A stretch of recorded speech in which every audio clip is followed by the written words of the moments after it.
அண்ணே ஏன் இப்படி எல்லாம் வீடியோ போட்டு ஊரை ஏமாத்துறீங்க? ஊரை ஏமாத்திரமா? என்ன அவருக்கு இந்த ஆள் வந்தாலும் இப்படித்தானே ஏதாவது செலவு கூட்டுவாரு. இருங்க இப்ப என்னன்னு கேக்குறேன், சொல்லுங்கண்ணே. ஏய் என்ன ஏத்தமா சொரிஞ்சு விட்டுருவேன் போடாங்கிட்டு. சொரிஞ்சு விட்டுருவாரா? என்னடா டைலாக் இது?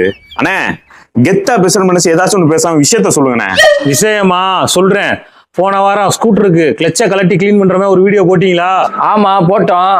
சும்மா சொல்லக்கூடாது, சூப்பரான வீடியோ. நான் அந்த வீடியோ பார்த்துட்டு நம்ம ஸ்பிளெண்டர்லயே உதற கம்ப்ளைண்ட் இருக்கு, நம்மளும் கிளச்சை கலட்டி கிளீன் பண்ணுவோம்னு அதே மாதிரி கிளச்சுக்கு அவர் கலட்டுறேன், ஆயில் புதன்னு ஊத்துது. அது எப்படி? நீங்க கலட்டையில மட்டும் ஒரு சொட்டு ஆயில் வரல, நான் கலட்டையில மட்டும் ஆயில் புதன்னு ஊத்துது. அப்ப ஏஐல வச்சு எடிட் பண்ணி இப்படித்தான் ஊரை ஏமாத்துறீங்களா? ஆமாண்ணே, எனக்கு அந்த டவுட் இருந்துச்சுண்ணே. ஆனா வாத்தியார் மய மக்குங்கிறத நிரூபிச்சிட்டேடா. அண்ணே நீங்க பார்த்த வீடியோ ஸ்கூட்டர் வீடியோ, வேலை பார்த்த வண்டி ஸ்பிளெண்டரு. அதுல என்ன, ரெண்டுலயுமே கிளச் தானே இருக்கு. அதுல தானே விஷயமே இருக்கு. கிளச்ல ரெண்டு டைப் ஆஃப் கிளச் இருக்கு. ஒன்னு ட்ரை கிளச், இன்னொன்னு வெட் கிளச். ட்ரை கிளச்னா அந்த கிளச் அசம்பிளி இன்ஜின் ஆயிலோட நனையாது, தனியா இருக்கும். மேக்சிமம் ஸ்கூட்டர்ஸ்ல எல்லாம் அந்த மாதிரி கிளச் தான் கொடுத்துருப்பாங்க. வெட் கிளச்னா அது இன்ஜின் ஆயிலோட நனைஞ்சு ஓடும். கியர் பைக்ஸ்ல எல்லாம் அந்த மாதிரி கிளச் தான் மேக்சிமம் கொடுத்துருப்பாங்க. நாங்க அன்னைக்கு வீடியோ போட்டது ட்ரை கிளச் கவர் கலட்டி கிளீன் பண்றது. ஆனா நீங்க அதை பார்த்துட்டு போய் வெட் கிளச் கவரை போய் கலட்டிட்டு அதுக்குள்ள இருந்து இன்ஜின் ஆயில் வருதுன்னு மேற்கொண்டு எங்களை தானே வந்து குறை சொல்றீங்க. ஓ, கிளச்ல ரெண்டு வகை இருக்கானே. ஆனா எனக்கு ஒரு டவுட்னே, ஸ்கூட்டர்ல கிளச் வெளியே இருக்கு, அதனால கலட்டி கிளீன் பண்றோம். பைக்ல இன்ஜின் ஆயிலோட தானே கிளச் இருக்கு, அது எப்படி டஸ்ட் ஆகும்? கரெக்ட்.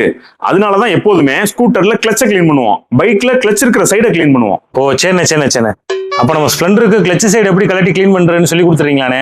தாராளமா சொல்லி தரேனே. ராஜு இந்த வண்டி இறக்கிட்டு அந்த வண்டியை ரேம்ப்ல ஏத்தியா. அண்ணே ஸ்பிளெண்டருக்கு எப்படி கிளச் சைடு கலட்டி கிளீன் பண்ணி சர்வீஸ் பண்ணணுங்கிறத தெளிவா சொல்லி தரேன், கவனமா கேட்டுக்கோங்க.